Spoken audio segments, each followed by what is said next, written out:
Okay, so we're in a grocery store right now in Whole Foods. We're gonna choose ingredients, intuitive eating for Angel. Angel, Yes. how are you feeling right now? What do you feel like you want to eat at this moment? I'm thinking something like with some quinoa or something, some veggies, mushrooms. Do you feel more like healthier type of option today? So your stomach is telling you healthy? Okay. Good. So, I don't know. Interesting. Something fresh, to be honest.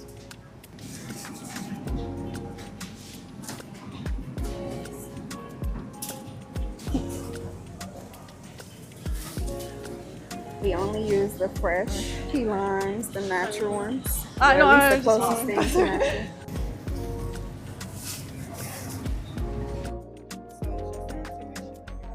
Intuition, but it's more like a system that I've created. Like you know, like.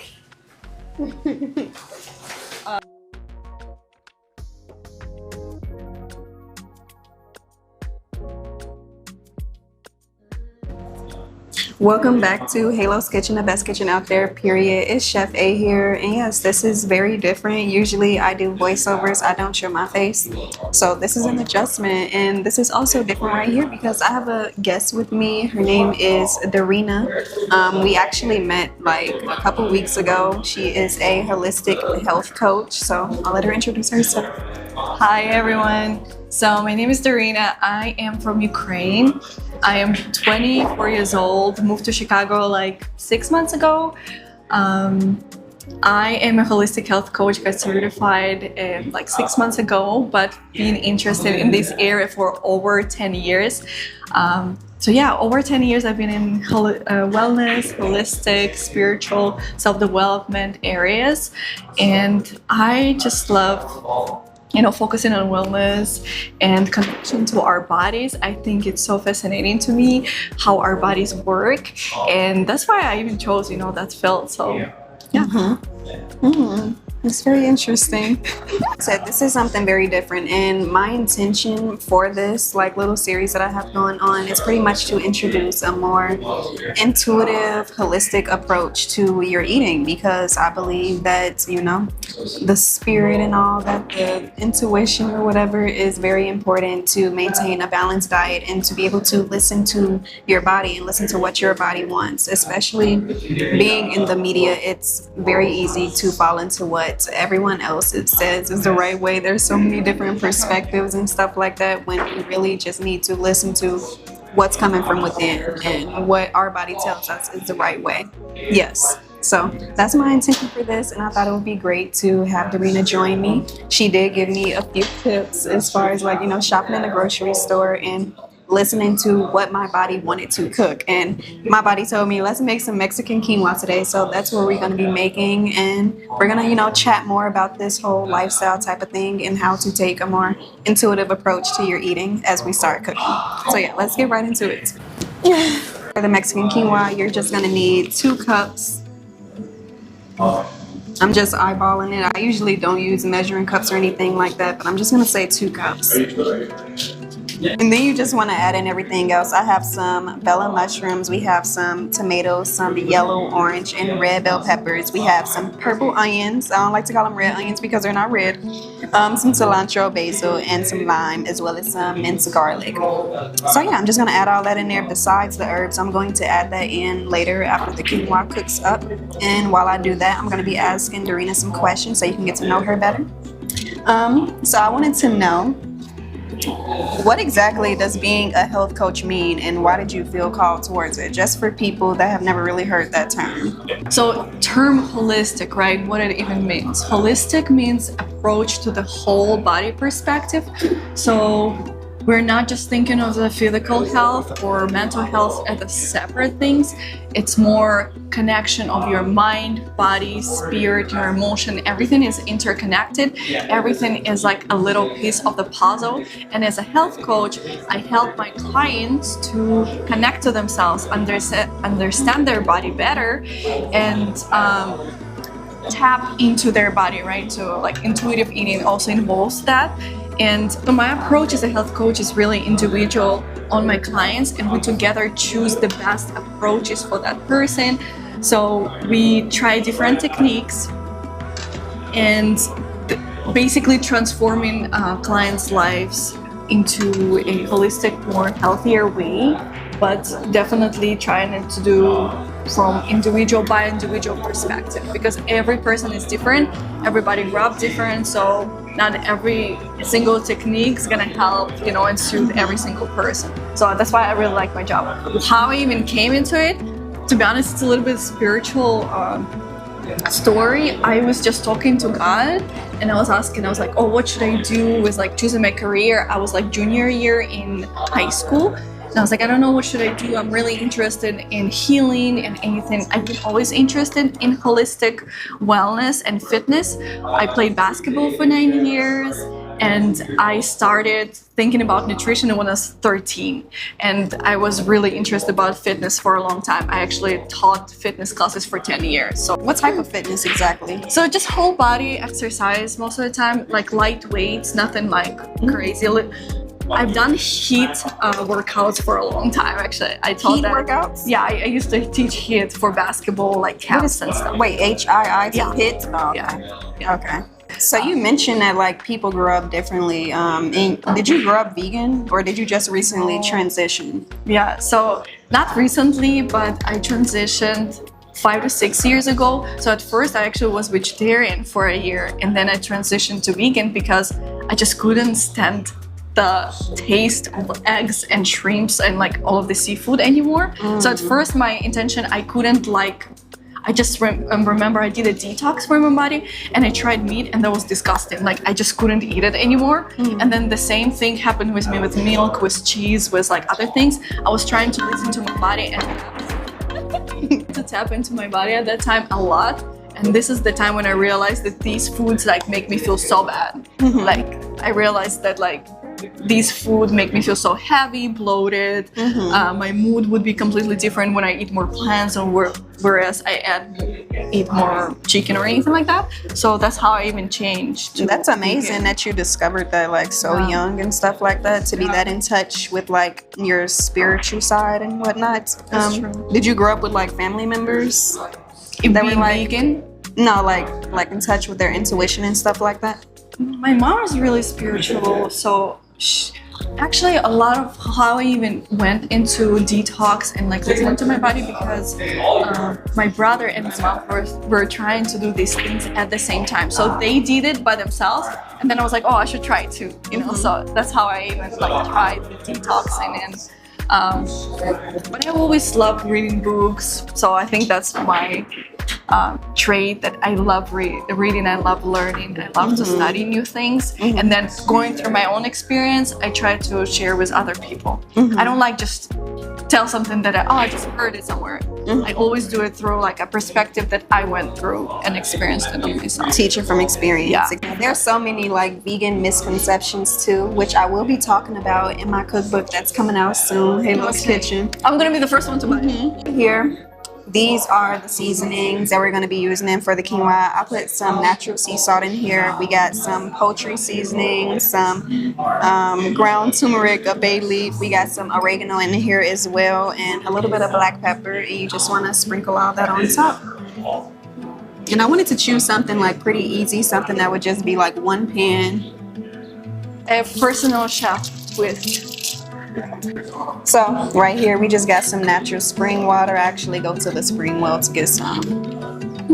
So you just wanna, I would say add like a cup of spring water, and then I'm going to do like half and half and add in some coconut milk.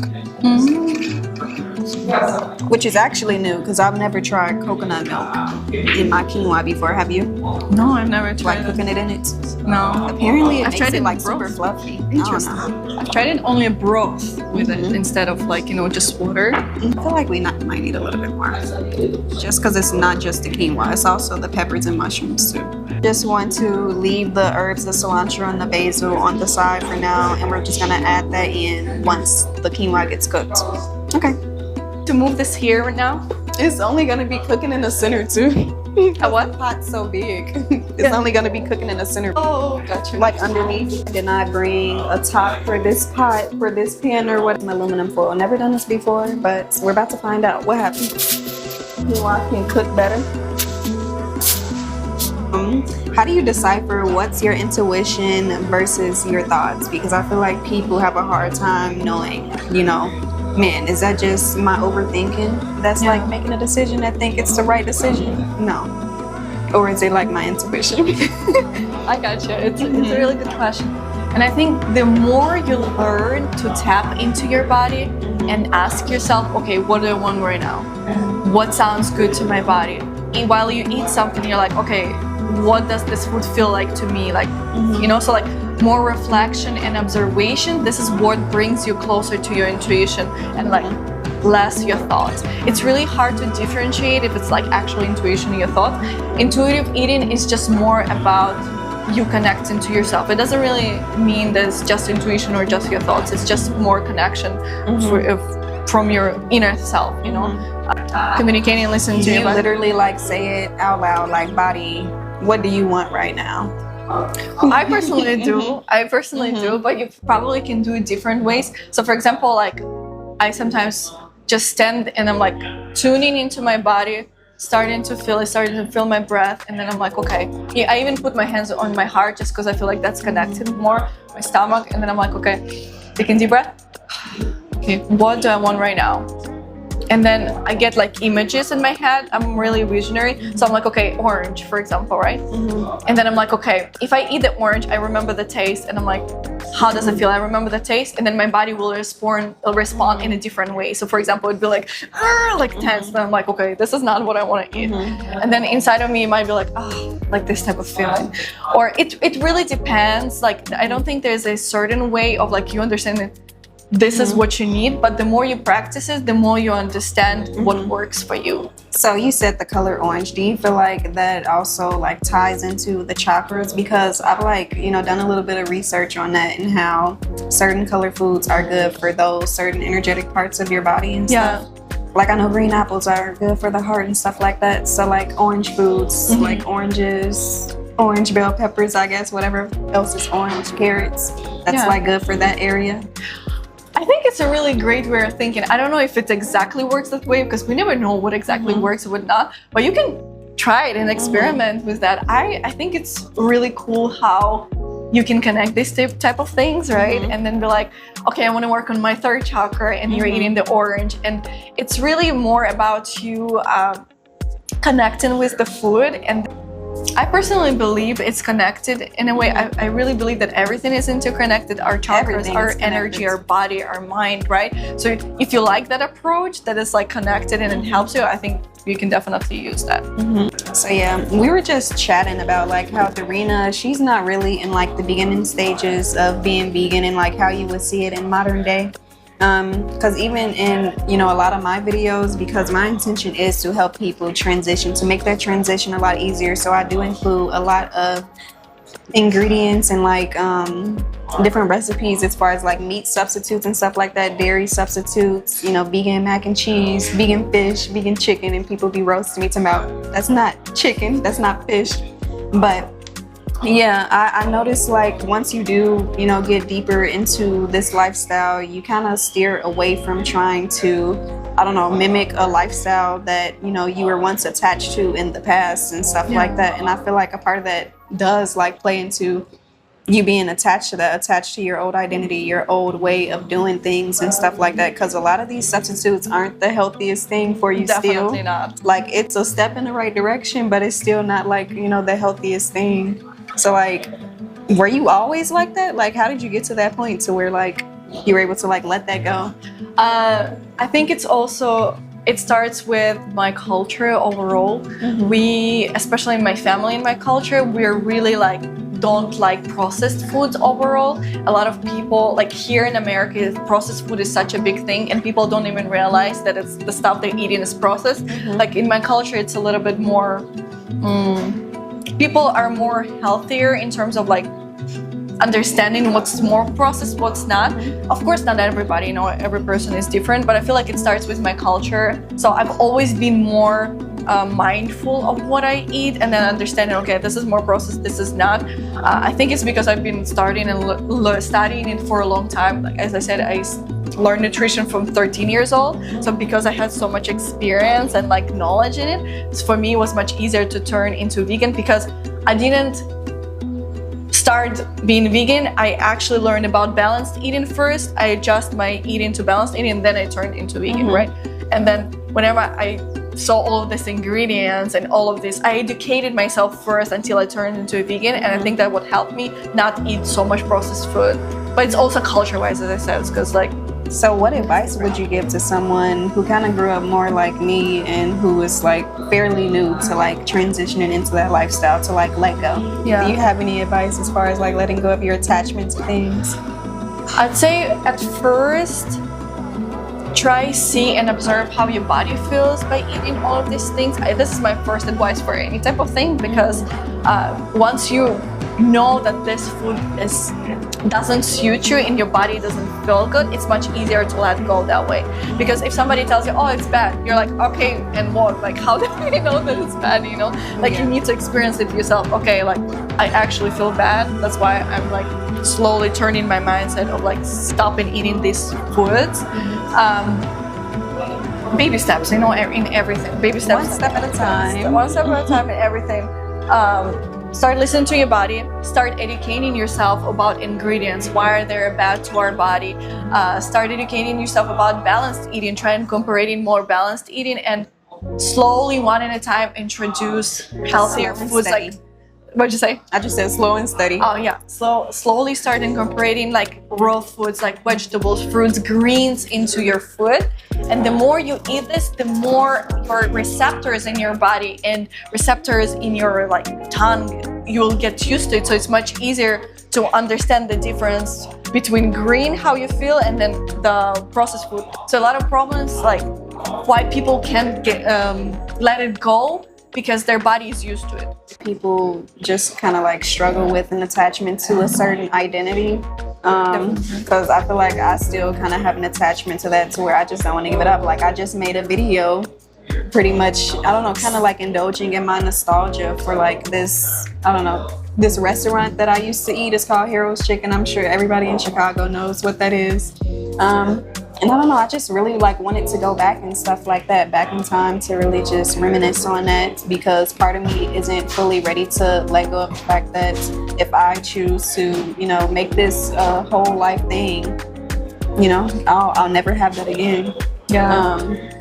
So I feel like part of that is just like an attachment to that, and I wanted to let go and embrace, you know, the change and evolving that you're doing. Like, even when it comes to like this and my hair and stuff like that, I feel like I procrastinated even like doing stuff like this. Like, I had an attachment to my curly hair before this, and even before I was able to actually embrace my naturally curly hair, I had an attachment to, you know, different weaves and stuff like that, and not really embracing like all of me and stuff. Yeah, as humans, we do attach a lot to like certain parts of our past like experiences, past memories that we have. And the food, you know, it's not just food. We actually have so many memories with food. That's why it's so much harder to become vegan and like give up meat overall, because people, you know, have so many amazing memories of like eating meat or all of these things, you know. So we're definitely need to work on letting go and knowing that whatever we choose is the best option for us at the moment. Added some cilantro. Look at the color.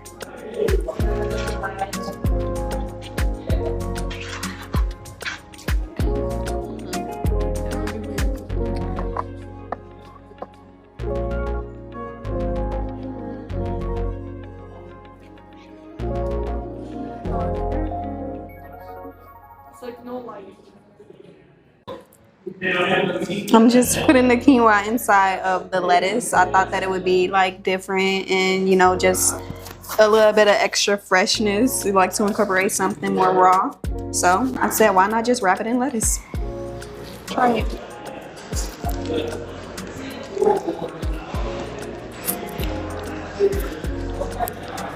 I'm gonna try it.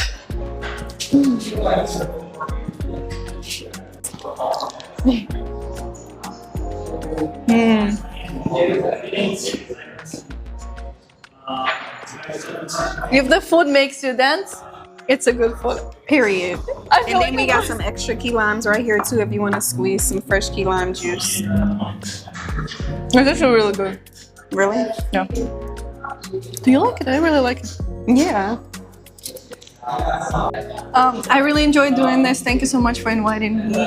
And please like, subscribe, comment, show some love to lovely Angel. Period. Yeah. And just so you guys know, Darina does have a program that she is doing right now. So yeah, I just did. You participated in it, but You want me to talk about that one? or let's do this. You can just say Darina creates her own programs. Maybe like Okay. that. Okay. Okay. If you guys don't know, now you know that Darina creates her own programs, and I'm actually participating in one of them right now, and it's been so amazing the past 2 weeks. We got one more left, and I'm kind of sad to see it ending, but it was definitely like a beautiful, beautiful experience and helped me in so many ways. Yeah, so follow my Instagram to see what programs I have next. I'm planning different programs coming soon about self-love, wellness, and connection to your body. That's the most important one, thing that I try to share with people.